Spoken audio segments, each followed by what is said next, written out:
Ahora mismo, estás usando la tecnología de salto de frecuencias. Está en tu Wi-Fi, en tus auriculares Bluetooth, en tu navegador GPS. Sin ella, el mundo moderno colapsaría en un segundo. Esta tecnología no fue inventada por una corporación, ni por un instituto militar, ni por un profesor barbudo con gafas. Fue concebida por una estrella de Hollywood entre tomas en el set, tratando de distraerse del aburrimiento. Hedy Lamarr nos dio el futuro, pero ella nunca llegó allí. Su vida es el guión perfecto de una tragedia griega, un regalo que se convirtió en una maldición. ¿Por qué la Marina de los Estados Unidos mantuvo su invento en secreto durante 40 años? ¿Por qué destruyó su legendaria belleza con el escalpelo de un cirujano? ¿Y por qué, al final de su vida, odiaba el mismo rostro que millones soñaron? Hoy, no vamos a diseccionar la biografía de la actriz. Vamos a diseccionar la tragedia de un genio no reconocido. Verás cómo el sistema desgarrará a aquellos que intentan ser más que una simple imagen bonita. Acto 1.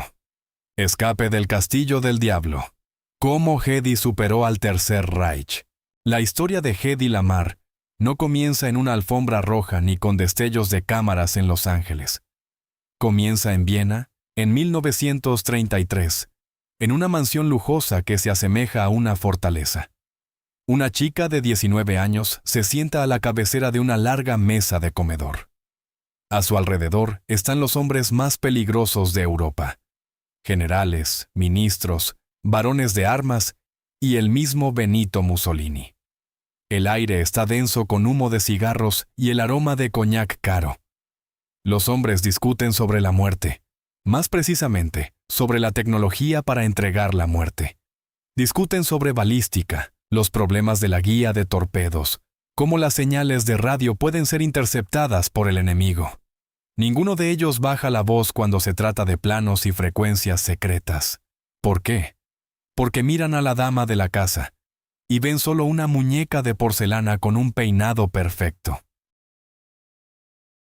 Esta muñeca se llamaba Hedwig Eva Maria Kissler y era la esposa de Fritz Mandl, un hombre a quien los periódicos llamaban el comerciante de la muerte. Mandl era el tercer hombre más rico de Austria y proveedor de armas para regímenes fascistas. Estaba obsesionado con su esposa, pero no era amor, era posesión. Le prohibió actuar en películas, la obligó a acompañarlo a todas las reuniones de negocios y la mantuvo literalmente encerrada en su vasta propiedad. Para Mandl, ella era el trofeo más caro de su colección, un símbolo de su estatus. Pero Fritz Mandl cometió un error fatal, uno común a muchos tiranos. Subestimó la inteligencia de su víctima. Mientras los generales esbozaban planes en servilletas, Hedy no solo sonreía y asentía. Estaba memorizando. Tenía una mente técnica fenomenal que ocultaba detrás de la máscara de una socialité.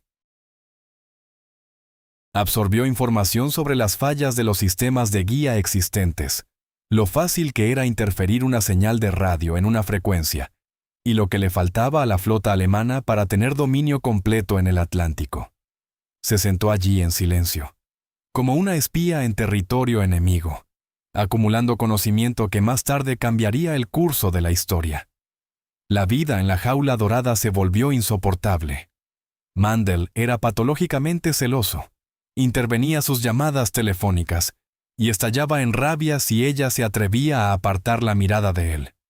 Hedy se dio cuenta. Si se quedaba, perecería. Ya fuera como persona o físicamente cuando Europa se sumiera en la guerra. Su escape del castillo de Mandl es un guión para un thriller de espías que, desafortunadamente, nunca fue adaptado con la escala adecuada. Existen varias versiones de cómo sucedió, pero todas convergen en un punto. Hedy utilizó su talento actoral para salvar su vida. Según una de las versiones más dramáticas, contrató a una nueva sirvienta que se parecía a ella en figura. Hedy drogó a la chica con pastillas para dormir, se vistió con su uniforme y salió por la entrada de servicio, pasando junto a guardias armados que ni siquiera miraron al personal. En otra versión, convenció a su esposo de dejarla usar todas sus joyas más caras para una cena, y luego, aprovechando el momento, escapó directamente de la recepción, luciendo una fortuna. La realidad probablemente fue una mezcla de estas leyendas. Hedy efectivamente cosió las joyas en el forro de su abrigo para tener capital inicial. Logró llegar a la estación de tren y abordar un tren hacia París, luego a Londres. Fritz Mandl, al descubrir la desaparición de su activo principal, entró en una furia. Utilizó conexiones en la Gestapo y el submundo criminal, tratando de recuperar a la fugitiva, pero era demasiado tarde. Hedy Lamarr cruzó la frontera, llevándose no solo diamantes, sino también los secretos del Tercer Reich en su mente. Pensó que lo peor había quedado atrás. Se había escapado de un dictador que controlaba cada uno de sus movimientos. En Londres, olfateó la libertad. Pero aún no sabía que al abordar el barco Normandie, rumbo a Nueva York, navegaba directamente hacia las manos de otro dictador. Un hombre que no la encerraría en un castillo, sino que haría algo peor. Le quitaría su nombre, su rostro, y haría que el mundo creyera que solo era una hermosa cáscara vacía. Acto 2. Éxtasis y el pecado original. Pero antes de pisar la cubierta del barco rumbo a América, necesitamos retroceder un poco, al momento que se convirtió en el pecado original de Hedy Lamarr. Este evento, que duró solo unos minutos en pantalla, asestó un golpe a su reputación como científica tan poderoso que nunca se recuperó de él hasta su muerte. Hablamos de la película checoslovaca Éxtasis, estrenada en 1933. Hedwig Kiesler tenía solo 18 años. Soñaba con un gran arte, con papeles que cambiarían el mundo. El director Gustav Machati le ofreció justo eso, un drama de autor sin palabras, construido sobre la emoción y las imágenes. La trama era simple. Una joven se casa con un viejo frío y encuentra consuelo en los brazos de un joven ingeniero. Una historia banal, parecía, pero Machati decidió filmarla de una manera que nadie se había atrevido antes. Convenció a la joven actriz de que la desnudez completa era necesaria para el arte. La escena de ella bañándose en un lago, donde Hedy corre desnuda por el bosque tras su caballo, se volvió escandalosa, pero no fatal. El momento fatal fue el primer plano de su rostro durante la intimidad. Era la primera vez en la historia del cine mundial que se mostraba un orgasmo femenino en pantalla. No a través de insinuaciones, no oscureciendo el encuadre, sino de la manera más realista. El rostro de Hedy, echado hacia atrás, con los ojos entrecerrados y los labios entreabiertos, llenó toda la pantalla. El mito dice que lo interpretó brillantemente. La realidad fue mucho más prosaica y dura. El director, insatisfecho de que la chica de 18 años no pudiera retratar la pasión, le pinchó el talón con un alfiler para lograr la mueca de dolor y sorpresa deseada, que la cámara tomó por éxtasis. El efecto de una bomba estallando es una descripción demasiado débil de lo que siguió a la premiere. La película fue prohibida en Estados Unidos como pornografía. Adolf Hitler vetó personalmente su exhibición en Alemania, llamando a la película una profanación de la mujer aria. El Papa Pío XI condenó la película en un mensaje especial, instando a todos los buenos católicos a boicotearla. Para cualquier otro, esto habría sido el final. Para Hedy, se convirtió en el comienzo de una fama mundial, pero de un tipo muy específico de fama. Se transformó instantáneamente en el principal símbolo sexual de la época. Su nombre se volvió sinónimo de fruta prohibida. Los hombres acudían a los cines no por la trama, sino para ver La Chica. Fue entonces cuando Fritz Mandl, su futuro esposo tirano, comenzó su loca cacería de copias de la película. Gastó millones, comprando rollos por toda Europa para destruirlos. Quería que ese cuerpo le perteneciera solo a él. Pero cuanto más intentaba borrar la película de la historia, más legendaria se volvía. La tragedia fue que Éxtasis cerró para siempre la puerta de Hedy al mundo de la ciencia. Más tarde, cuando se acercaba a militares e ingenieros con sus diseños, la miraban y veían no a una inventora, sino a esa chica de la película escandalosa. ¿Cómo se pueden tomar en serio fórmulas de control por radio si están escritas por una mujer cuyo rostro asocia el mundo entero con el orgasmo? Esta película creó la marca Hedy Lamarr, mucho antes de que ella adoptara ese seudónimo. La hizo deseable para millones, pero completamente invisible como persona. Se convirtió en prisionera de su cuerpo. Y cuando subió a bordo del Normandy, huyendo de su esposo y de los nazis, cargaba con este equipaje invisible. Pensaba que iba a Hollywood para comenzar una nueva vida, pero Hollywood ya estaba esperando a la chica de Éxtasis, no a la brillante ingeniera. En el océano, entre Europa y América, conocería a un hombre que cimentaría esta imagen de una vez por todas. Louis B. Mayer, jefe de MGM, la miró y no vio a una fugitiva buscando refugio, sino a $1 caminante. Ya sabía cómo venderla a América, pero aún no sabía que en su mente se gestaba un plan que podría ganar la guerra. Acto 3. Sinfonía de guerra, piano, torpedos y el nacimiento del Wi-Fi. 1940. Mientras Hollywood brinda con champán y discute cifras de taquilla, barcos se hunden en Europa.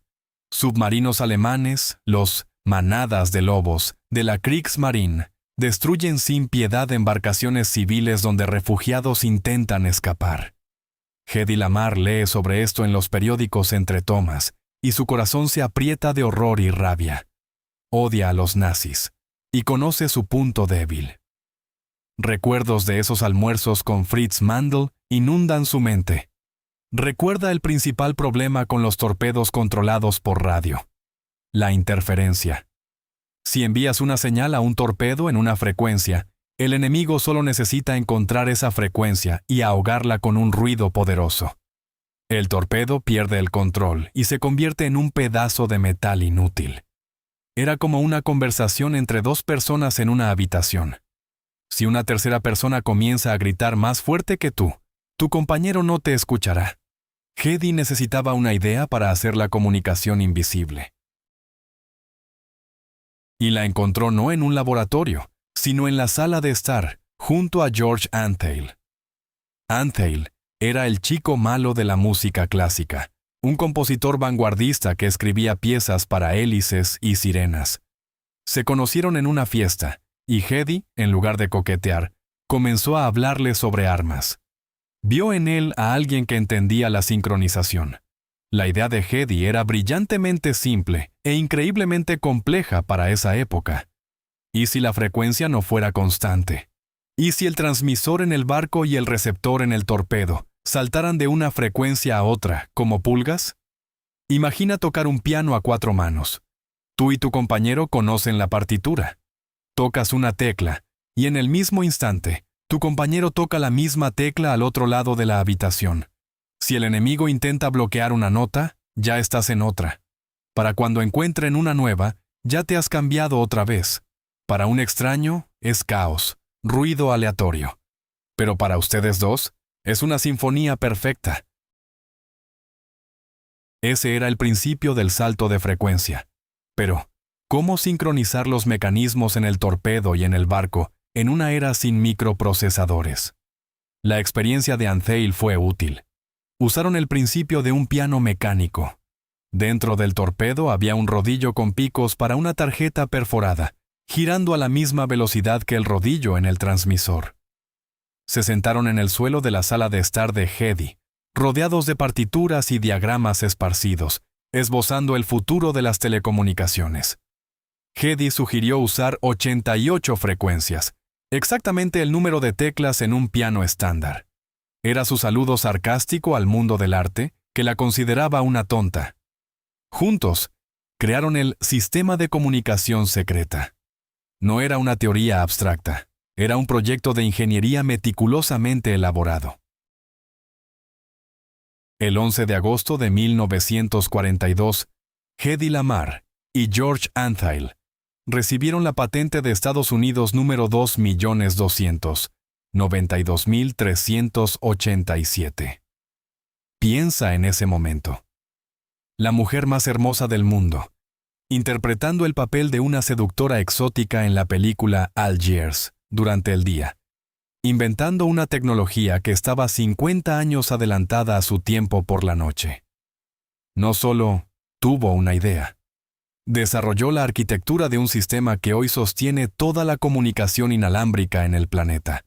Sin su salto de frecuencia, ni Wi-Fi, ni Bluetooth, ni comunicación militar segura funcionarían. Hedy estaba segura de que ahora finalmente la tomarían en serio. Colocó la patente sobre la mesa del Consejo Nacional de Inventores y dijo: «Sé cómo detener a los submarinos alemanes». Esperó ser enviada a la oficina de diseño. Esperó respeto, pero olvidó dónde estaba. Olvidó que a los ojos de los hombres que tomaban decisiones, no era la ingeniera Kistler, sino esa chica de éxtasis. Y esa patente, en lugar de convertirse en su triunfo, se convirtió en un boleto a un mundo de cinismo que finalmente destrozó su fe en la humanidad. Acto 4. La fábrica de sueños como prisión. Cuando Hedy pisó suelo americano, pensó que había escapado de la prisión. Estaba equivocada. Solo había cambiado de carcelero. Su nuevo amo era Louis B. Mayer, el todopoderoso jefe de MGM. Mayer era un tirano que gobernaba Hollywood como su propio feudo. Miró a Hedwig Kistler y de inmediato emitió su veredicto. Los judíos no están de moda en este momento, y tu apellido suena demasiado alemán. Cambiaremos eso. En la oficina de Mayer, Hedwig Kistler murió, la curiosa y mordaz chica que amaba las matemáticas. En su lugar, nació Hedy Lamarr. Mayer eligió este nombre en honor a la estrella del cine mudo Barbara Lamarr, quien había muerto de una sobredosis 10 años antes. Era un oscuro y casi místico presagio. Mayer nombró a su nueva estrella en honor a la chica que era demasiado hermosa para sobrevivir. Parecía haber preprogramado su destino.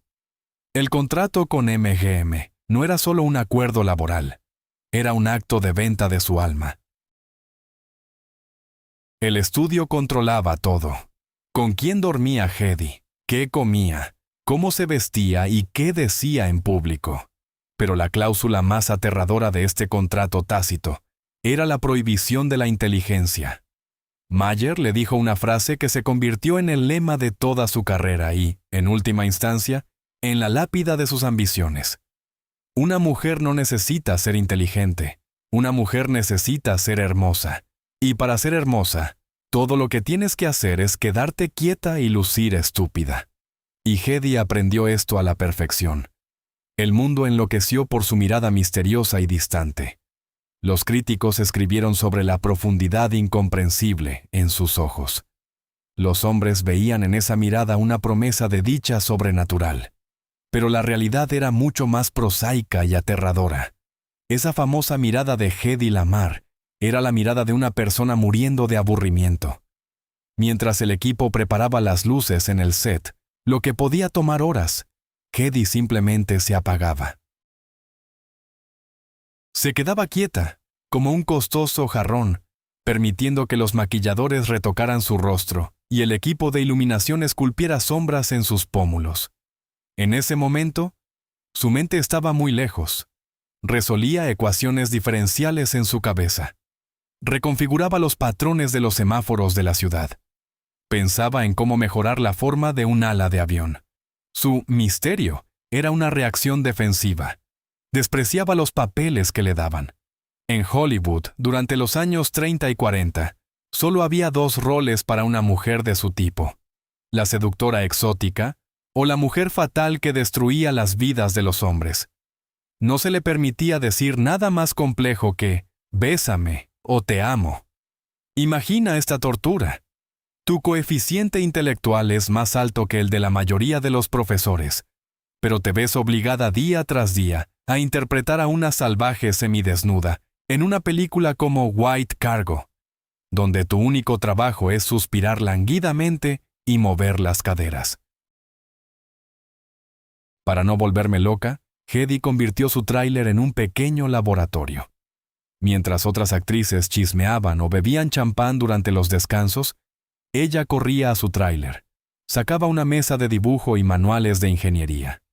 Allí, entre frascos de crema y polvo, nacían invenciones.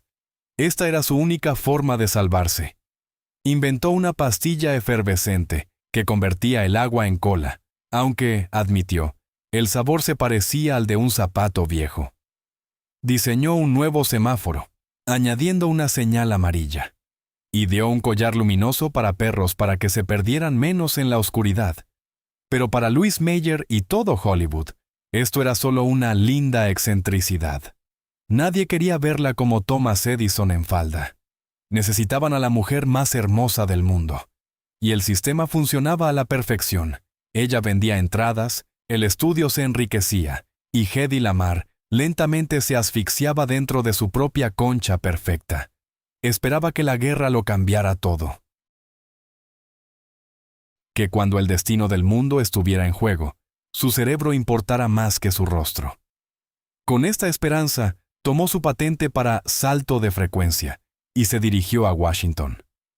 No sabía que allí la humillación la esperaba, en comparación con la cual la tiranía de Mayer parecería un juego de niños. No sé. Acto 5. Fatal negativa.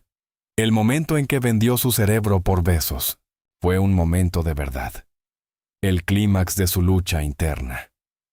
Hedy Lamarr estaba frente a los altos mandos de la Marina de los Estados Unidos, sosteniendo una carpeta con planos y la descripción de la patente número 2.292.387. Estaba segura, todo cambiaría ahora. Ya no era una actriz, ya no era la chica del éxtasis, ya no era un trofeo. Era una ingeniera, ofreciendo una solución que salvaría miles de vidas de marineros estadounidenses. No pedía dinero.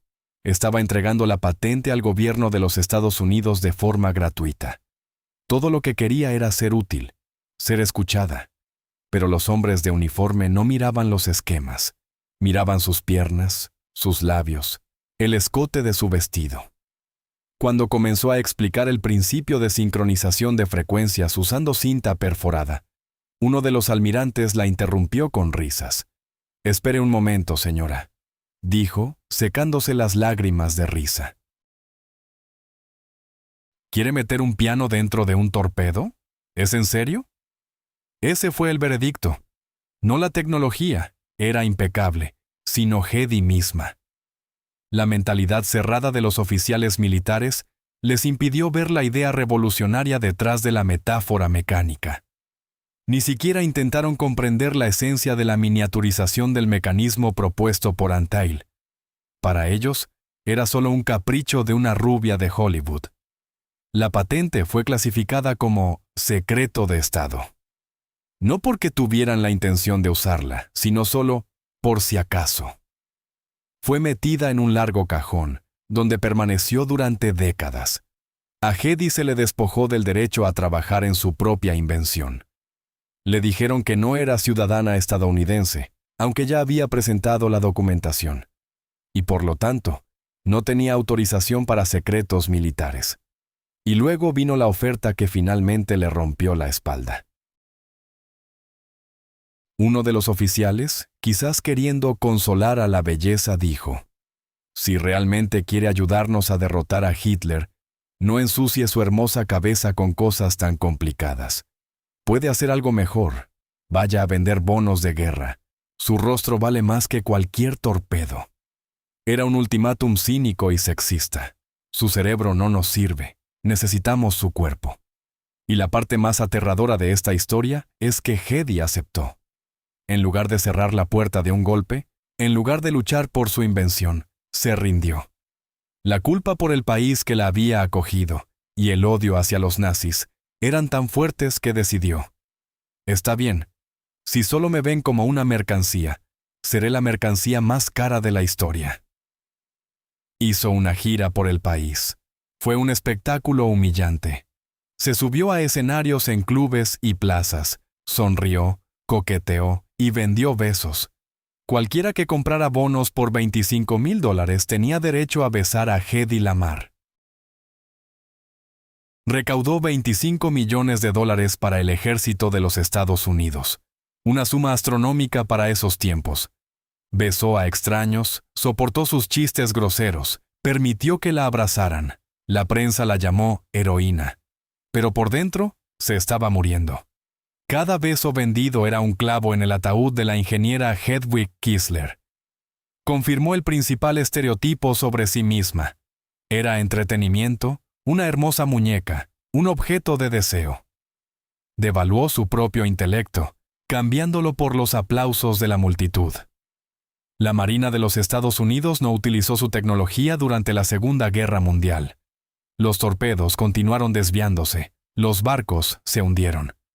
Solo 20 años después, durante la crisis de los misiles en Cuba, los militares, de repente, recordaron el principio de salto de frecuencia y lo implementaron. Pero para entonces, la patente de Hedy ya había expirado. No recibió ni un centavo, ni una línea en los libros de historia, ni siquiera una carta de agradecimiento. El día que salió de la oficina de los almirantes y aceptó convertirse en una vendedora de besos, Hedy Lamarr hizo un trato con el diablo. Ayudó a América a ganar la guerra, pero perdió su propia batalla por la dignidad humana. Acto 6. Vida doble. Howard Hughes y el laboratorio en el dormitorio. Después del humillante rechazo del ejército, Hedy Lamarr podría haberse quebrado. Podría haberse convertido en una típica diva de Hollywood, ahogando sus penas en alcohol y fiestas interminables. Pero su mente anhelaba alimento. Si el gobierno de los Estados Unidos no quería sus inventos, encontraría a alguien que sí. Esa persona era Howard Hughes. Hughes era un billonario excéntrico, un aviador y un loco, cuya pasión por la velocidad solo podía ser igualada por su pasión por las mujeres. La prensa adoraba a su pareja. Los periódicos gritaban titulares sobre el nuevo romance de la mujer más hermosa del mundo y el soltero más rico. Los paparazzi los atrapaban en restaurantes y en aeródromos, esperando escándalos o un compromiso. ¡Qué equivocados estaban! Mientras los tabloides especulaban sobre el tamaño del diamante que Hughes le daría a Hedy, ellos estaban en su mansión discutiendo aerodinámica. Hughes era el único hombre en Hollywood que miraba a Hedy y no veía un objeto sexual, sino una socia igual. No le daba flores, le daba lo que más soñaba, un laboratorio de química portátil. Imagina este surrealismo, un set de filmación. Hedy Lamarr en un pesado vestido de crinolina, con una peluca, cubierta de capas de maquillaje, corre a su tráiler durante un descanso. Pero en lugar de retocar su maquillaje, se pone gafas de seguridad y comienza a mezclar reactivos que Hughes le había regalado. Intenta crear una nueva fórmula para refrescos o un recubrimiento mejorado para alas de aviones. Una de las historias más brillantes de su alianza intelectual está ligada a los aviones. Hughes se quejaba a Hedy de que sus aviones no eran lo suficientemente rápidos. Sentía que el problema estaba en la forma de las alas, pero los ingenieros no podían ofrecer una solución radical. Hedy no era diseñadora de aeronaves, pero sabía observar. Fue a una tienda y compró un libro sobre peces y un libro sobre aves. Pasó el fin de semana estudiando a las criaturas más rápidas de la naturaleza, vencejos y tiburones. Analizó sus siluetas, su aerodinámica. Luego llegó a Hughes con un boceto a lápiz. «Mira, Howard», dijo, «tus alas son cuadradas. Eso ralentiza el flujo de aire. Deberían ser afiladas como las aletas de un pez o las alas de un pájaro en picada». Hughes miró el dibujo, luego a ella y dijo, «Eres una genio, Hedy». Inmediatamente ordenó a sus ingenieros que cambiaran el diseño de las alas según sus bocetos. Esto ayudó a aumentar la velocidad de sus aviones. Parecía un éxito, pero hay un amargo regusto en esta historia. Hedy Lamarr estaba trabajando efectivamente como consultora para uno de los mayores fabricantes de aeronáutica del mundo, pero lo hacía gratis, en secreto, como un pasatiempo. Para Hughes, ella era la novia brillante, pero no una socia oficial. Este periodo de su vida es una perfecta ilustración de su total soledad. Durante el día, era una muñeca para millones de espectadores. Durante la noche, era una ingeniera no reconocida para un billonario loco. En ninguno de los dos lugares, era completamente ella misma. Hughes respetaba su mente, pero estaba demasiado consumido por sus propios demonios para ayudarla a realizar su potencial profesionalmente. Y Hedy, intoxicada por la oportunidad de hablar con alguien en su propio idioma, no se dio cuenta de que estaba atrapada de nuevo. Gastó sus enormes recursos intelectuales resolviendo los problemas de otro en lugar de construir su propio futuro. Esta vida doble la drenó. La brecha entre quien era, una inventora, y quien interpretaba, una belleza tonta, se volvió insoportable. Y cuando la tensión alcanzó su punto máximo, se desbordó no en un avance científico, sino en crueldad hacia aquellos más débiles que ella. Acto 7. La madre hielo. La tragedia del hijo adoptado. Hasta este momento, vimos a Hedy Lamarr como una víctima. Una víctima de un esposo tirano. Una víctima del sistema de Hollywood. Una víctima de la burocracia militar. Es fácil sentir simpatía por una mujer hermosa cuya mente brillante fue rechazada por hombres necios. Pero el verdadero drama nunca es blanco y negro. Para entender la magnitud de la tragedia de Hedy, debemos mirar en el rincón más oscuro de su alma, donde vivía su madre. Y lo que encontramos allí puede sorprenderte. El genio a menudo camina de la mano con la frialdad emocional. Una mente afilada para resolver problemas lógicos, para encontrar algoritmos perfectos y esquemas eficientes, a menudo titubea ante el caos de los sentimientos humanos. Hedy Lamarr podía manejar torpedos, pero no podía manejar el amor. La prueba más vívida de esto fue el destino de su hijo adoptado, James. En 1939, durante un descanso entre matrimonios y rodajes, Hedy decidió que necesitaba un hijo. No porque sintiera un abrumador instinto maternal, sino porque era lo correcto. Era otro ítem en el guión de la mujer perfecta que intentaba interpretar. Adoptó a un niño y lo llamó James. Al principio, James era un lindo accesorio para ella, una muñeca viviente para vestir y mostrar a los fotógrafos. Pero los niños tienen una forma de crecer y mostrar carácter. James era un niño común, ruidoso, no siempre obediente, demandando atención y calor, no solo ropa bonita. No era un genio. No podía discutir frecuencias o aerodinámica con ella.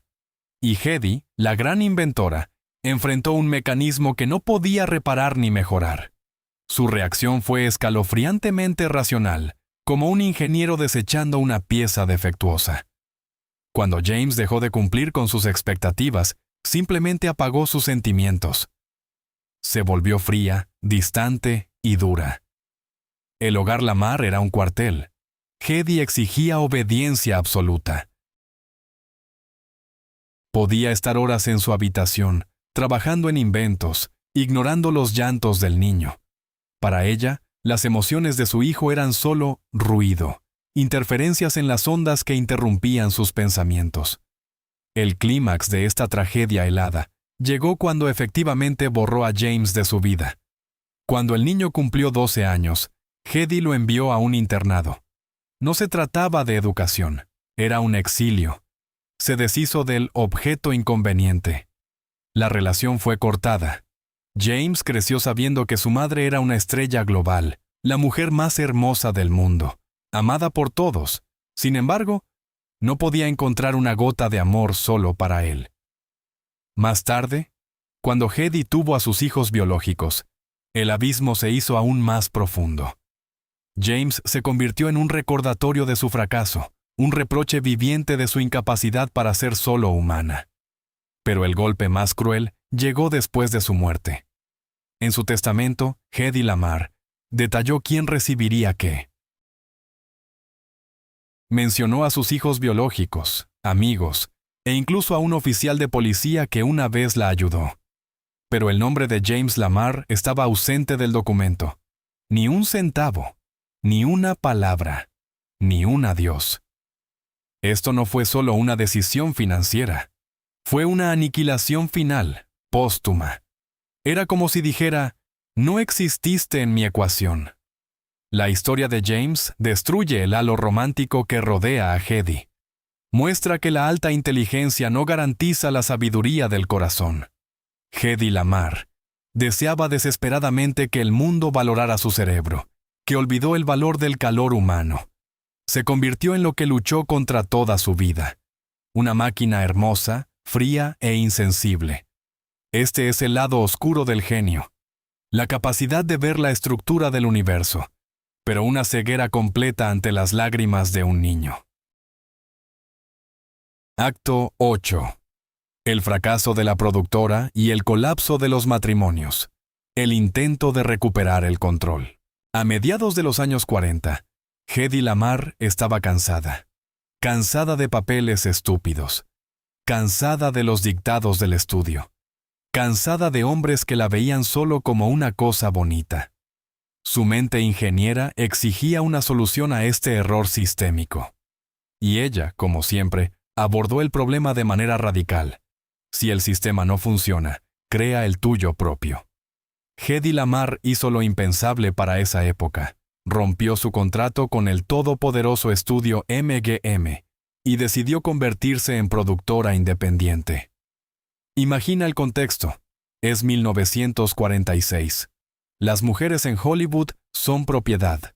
Son intercambiadas, revendidas, se les dice cuándo sonreír. Y Hedy dice no. Establece su propia compañía y comienza la producción de la película Éxtasis. Esto no fue solo un movimiento empresarial, fue un manifiesto psicológico. En esta película interpretó a un personaje que utiliza a los hombres, los manipula y los destruye para sus propios objetivos. Los críticos estaban impactados. Lamarr finalmente está interpretándose a sí misma. La película se convirtió en un éxito. Hedy demostró que no solo podía estar frente a la cámara, sino también controlar el proceso. Parecía un triunfo. Era rica, libre y su propia jefa. Pero aquí viene el mismo patrón fatal que con su hijo. Hedy era una estratega brillante, pero una táctica terrible en las relaciones humanas. En el set, no actuaba como una líder que inspira a su equipo, sino como una supervisora que exigía perfección absoluta y mecánica. Intentó sintonizar a las personas como sintonizaba frecuencias en su torpedo. Pero las personas no son tubos de vacío. Se lastimaron, sabotearon el trabajo, se fueron. Su carrera como productora colapsó no por falta de talento, sino por falta de empatía. Perdió millones en proyectos posteriores porque no podía negociar. Solo podía dictar términos o retirarse en sí misma. Y este mismo error sistémico destruyó su vida personal. 6 esposos. Un número que hizo que los tabloides se ahogaran de emoción. La viuda negra de Hollywood, la comehombres. El mito era que Hedy Lamarr cambiaba de esposos como de guantes porque era una ninfómana insaciable. La realidad era más trágica. Hedy Lamarr pasó su vida buscando no un amante. Buscaba un padre. Buscaba a alguien más inteligente que ella, más fuerte que ella, que pudiera protegerla de este mundo cruel. Y lo más importante, entenderla. Ella dijo, «Debo dejar de casarme con hombres que se sienten inferiores a mí. Debe haber un hombre que pueda ser mi esposo y no sentirse inadecuado». Pero nunca encontró a ese hombre. El guión de cada uno de sus matrimonios era el mismo. Encanto. El hombre se enamoró de la mujer más hermosa del mundo. Pensó que se casaba con un trofeo. Impacto. Después de la boda, descubrió que su esposa no quería cocinar cenas ni escuchar sus historias de golf. Quería discutir política, negocios e ingeniería. Corregía su gramática. Se burlaba de sus falacias lógicas. Colapso. El hombre, cuyo ego fue aplastado por el intelecto de la muñeca, comenzó a beber, a engañar o se volvió agresivo. Hedy, al ver esto, instantáneamente perdió interés. Para ella, se convirtió en un mecanismo roto. Siempre se iba primero. Siempre. Su último matrimonio con su propio abogado de divorcios, la ironía, Louis Boyce, terminó en 1965. Después de eso, estuvo sola. Para finales de los años 60, Hedy Lamarr había perdido todo. Su compañía de producción se declaró en quiebra. Su carrera actoral terminó. Hollywood no tenía uso para diosas envejecidas. Sus esposos desaparecieron, dejando solo demandas. Se quedó en una casa vacía, rodeada de planos no realizados y recuerdos de pasadas glorias. El dinero se esfumó. Y luego su brillante mente, al no encontrar salida, comenzó a generar extraños impulsos autodestructivos. La gran Hedy Lamarr, la mujer que inventó el Wi-Fi, fue a la tienda a robar. Acto 9. La cleptomanía como un grito de ayuda. El 27 de enero de 1966, la seguridad detuvo a una mujer en el departamento de May Company en Los Ángeles. Actuaba de manera extraña, vagando entre los pasillos, tomó artículos de las estanterías y los arrojó a su bolso, sin siquiera intentar ocultar sus acciones. Cuando la detuvieron en la salida, encontraron mercancía no pagada en su bolso, que sumaba $86. No eran diamantes ni perfumes caros. Era un traje de baño, tarjetas de felicitación y pantuflas. Cuando el guardia pidió identificación, casi se le cae. Una leyenda lo miraba desde la foto. La mujer sorprendida robando chismes baratos era Hedy Lamarr. La noticia se propagó como un incendio. Los periódicos que habían ignorado sus intentos de regresar al cine o lanzar nuevos proyectos durante años, ahora gritaban titulares: «Estrella del éxtasis casada robando». La sociedad estaba en shock. Todos hacían la misma pregunta. ¿Por qué? Hedy no era pobre. En el momento de su arresto, cheques por un total de $14,000 estaban en su billetera. Podía haber comprado todo ese departamento sin pensarlo dos veces. Los psicólogos lo llaman cleptomanía, un deseo obsesivo de robar, no por ganancia, sino por la emoción. Pero en el caso de Hedy Lamarr, era algo mucho más profundo y trágico. Era una forma retorcida de restaurar la justicia. Piensa en su lógica. Toda su vida la habían robado. Los maridos le robaron la libertad, encerrándola en jaulas doradas. MGM le robó su verdadero nombre e identidad, convirtiéndola en una mercancía. El gobierno de Estados Unidos le robó su invención, clasificándola patente y sin pagar un centavo. El mundo le robó el reconocimiento de su intelecto. Y así, de pie en el departamento, una mujer de 52 años, sintiéndose robada y utilizada, decidió vengarse. Fue un acto de rebelión inconsciente. Si el mundo se lleva todo lo que quiere de mí y no paga, ¿por qué debería yo pagarle a este mundo?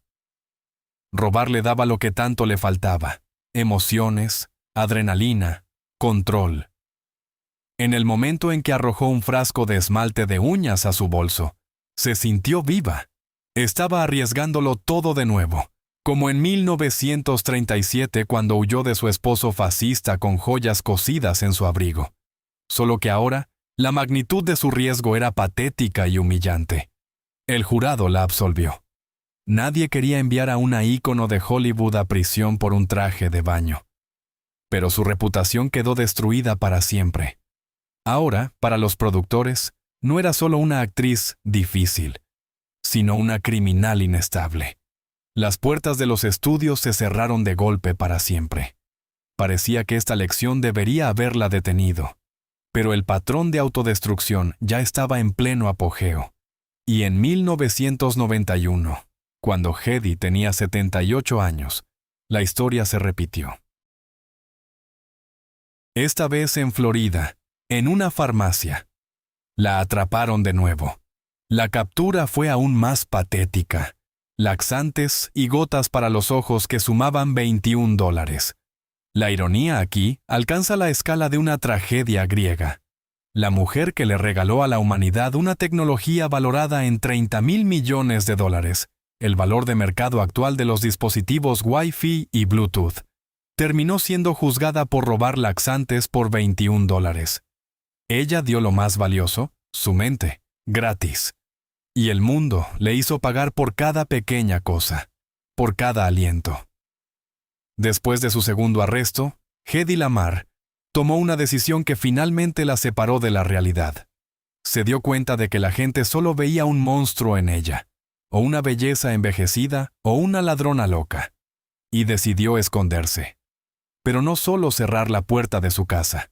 Decidió remodelar lo único que aún la conectaba con las personas, su rostro. Comenzó una guerra con el espejo, una guerra que no se puede ganar. Acto 10.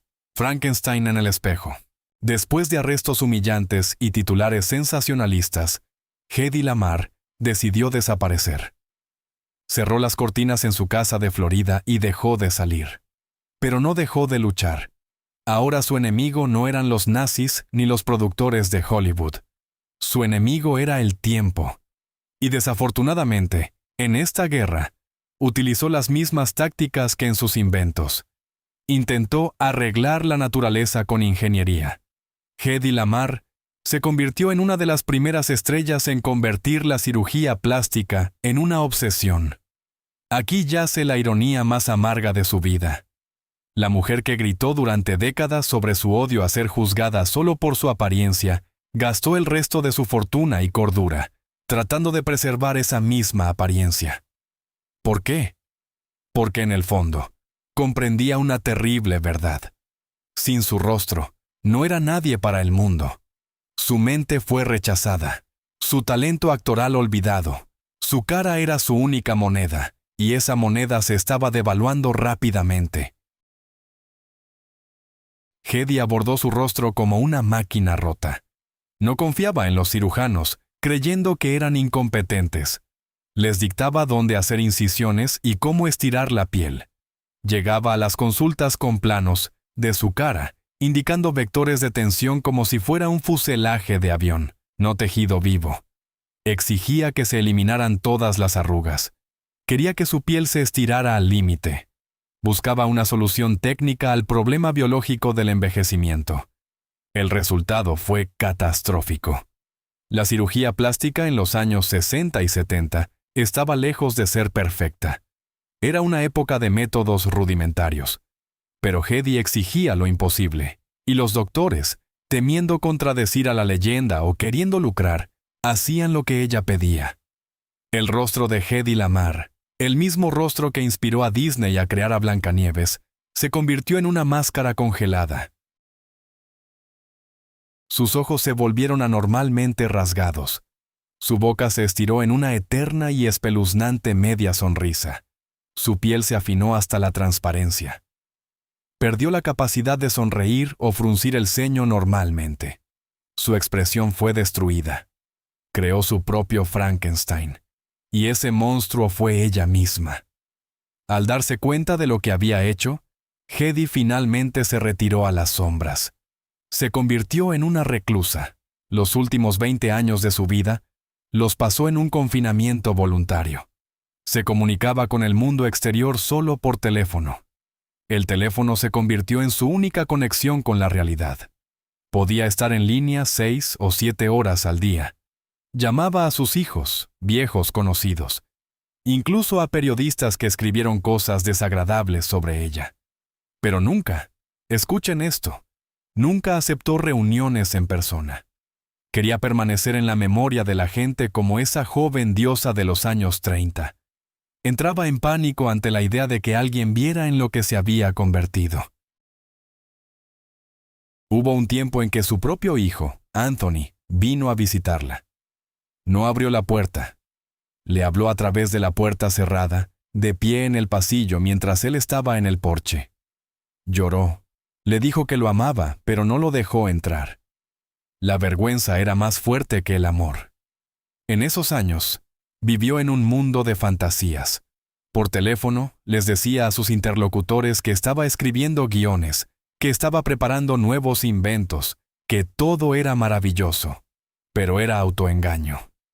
En realidad, se sentaba en una habitación tenue, rodeada de viejas fotografías, viendo televisión donde pasaban películas antiguas con ella.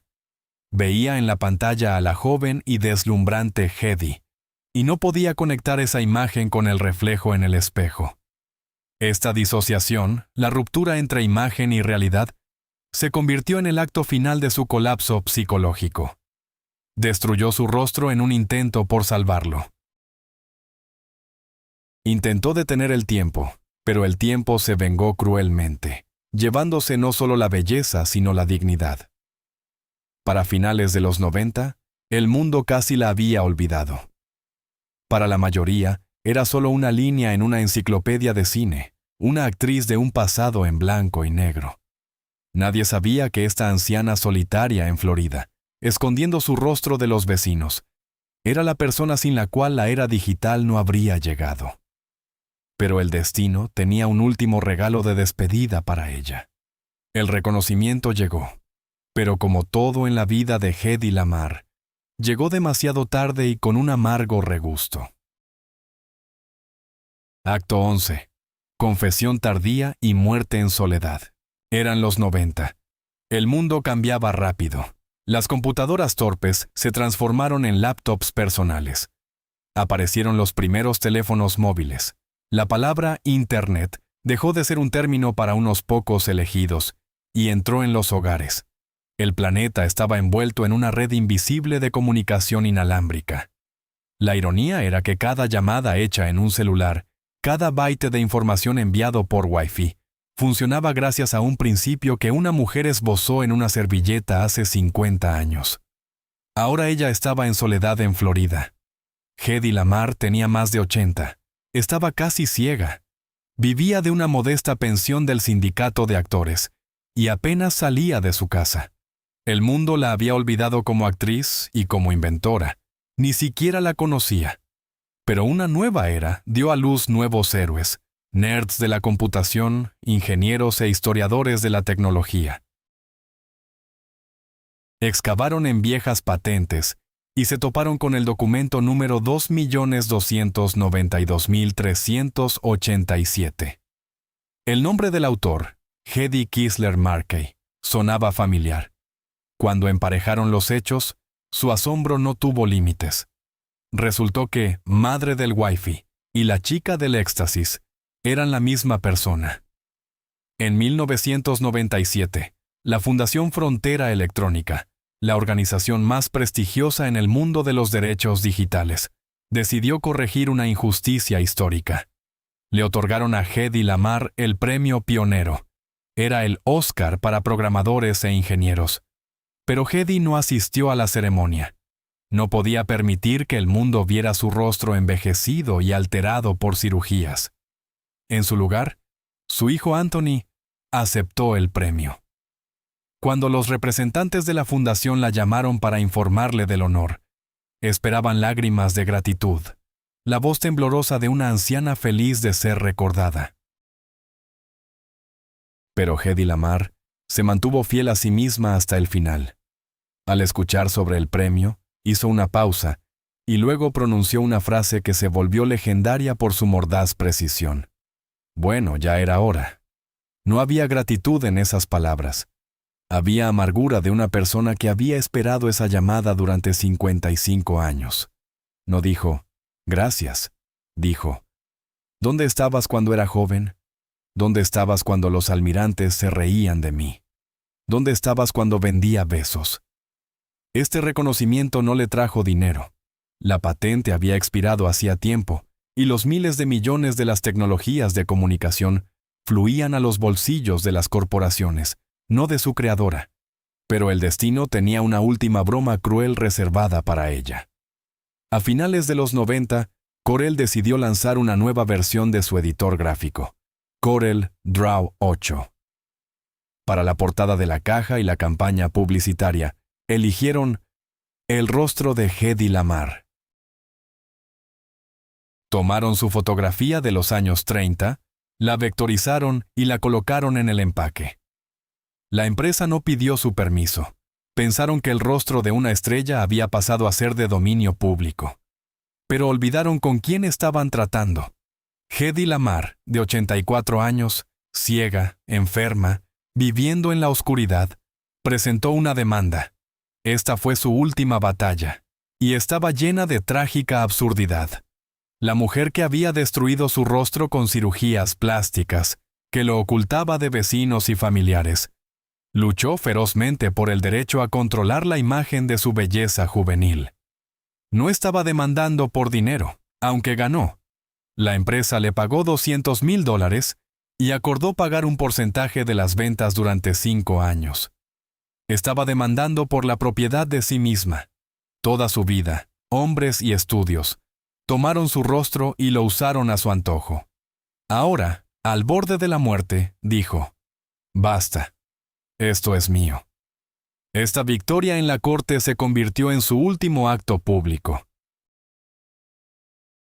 Hedy Lamarr murió el 19 de enero de 2000. Tenía 85 años. Murió en su sueño, en su cama, completamente sola. No había esposos, no había hijos, no había admiradores, solo una televisión y un teléfono. Según su testamento, su hijo Anthony llevó sus cenizas a Austria y las esparció sobre el bosque de Viena. Regresó a donde había huido hace 67 años. El círculo se cerró. La niña que quería conquistar el mundo regresó a casa como viento y polvo. El legado de las frecuencias. Comenzamos esta historia con una paradoja. La mujer más hermosa del mundo, a quien nadie escuchó. La terminamos con una realidad que supera cualquier expectativa, incluso las más audaces. Hoy, en este instante, estás dentro de la cabeza de Hedy Lamarr. Mira tu teléfono inteligente. ¿Ves ese pequeño ícono de Wi-Fi en la esquina de la pantalla? ¿O el ícono de Bluetooth cuando conectas tus auriculares? Esa es su firma. Ese es su monumento. No está hecho de bronce o mármol. Está hecho de ondas de radio invisibles que atraviesan el planeta. Hedy Lamarr murió sola, en una pequeña casa en Florida, amarga ante un mundo que, sentía, le robó la vida. Pero en verdad, ella ganó. Fue una victoria extendida en el tiempo, una victoria que no pudo ver con sus propios ojos, pero que todos sentimos. Esta es la más alta, casi divina ironía de su destino. Pasó toda su vida tratando de hacer que la gente la amara por su mente, no por su rostro. Fracasó en la vida. Los hombres la veían como una muñeca. Hollywood la veía como un producto. Incluso sus propios hijos la veían como una fría estatua. Pero la muerte puso todo en su lugar. Su rostro, el mismo rostro que volvió locos a Hitler, Mussolini y a muchos otros hombres, ha desaparecido. Se disolvió en la historia, convirtiéndose en solo una bonita imagen de revistas antiguas. Las cirugías plásticas, la edad y el tiempo lo destruyeron. La belleza que tanto anhelaba y tanto odiaba se convirtió en polvo. Pero su mente, su salto de frecuencia. Están vivas. Se convirtieron en la base de la civilización moderna. Sin ellas, los drones militares no volarían. Sin ellas, los satélites no funcionarían. Sin ellas, no podrías ver este video en este momento. Quería conectar a las personas con su belleza, pero eso solo llevó a divorcios y escándalos. Conectó a toda la humanidad con su mente, sin siquiera salir de la habitación. Hedy Lamarr es prueba de que la cáscara exterior no significa nada. Es el envoltorio que el mundo desgarró y desechó. Lo único que importa es lo que está oculto dentro. Y a veces, para que el mundo entienda eso, uno debe morir. La próxima vez que tu teléfono se conecte automáticamente a la red, por un segundo recuerda a la mujer que se sentó en el suelo de la sala, esbozando diseños de torpedos y soñando con ser simplemente escuchada. Ya no es la chica del éxtasis, es la madre del mundo digital. Y ahora todos somos sus hijos. Disectamos la tragedia de Hedy Lamarr, no como una biografía de una actriz, sino como un estudio de caso en la psicología del reconocimiento. ¿Viste cómo? Los estereotipos matan el potencial. El entorno no permitió que el genio se desplegara porque no parecía una ingeniera. La búsqueda de aprobación externa es una trampa. Hedy trató de comprar amor con belleza y se perdió a sí misma. El verdadero legado es invisible. Lo que creamos con nuestras mentes vive más que lo que aparentamos ser externamente. Hedy Lamarr se convirtió en víctima de su belleza, permitiendo que el mundo la convenciera de que solo era un rostro. Pero había una actriz que convirtió su apariencia en el arma más letal. Olivia de Havilland parecía la víctima perfecta. Silenciosa, modesta, obediente. Los jefes de estudio pensaron que podían limpiarse los pies en ella. ¡Qué error fatal! A diferencia de Hedy, que intentó jugar según las reglas de los hombres, Olivia reescribió las reglas mismas. Ella organizó el juicio del siglo que cambió la historia del cine para siempre. ¿Por qué la actriz más aburrida de Hollywood resultó ser la única persona con voluntad de hierro entre una multitud de cobardes? Enciende el siguiente video. Esta es la historia de cómo Bambi desgarró al lobo.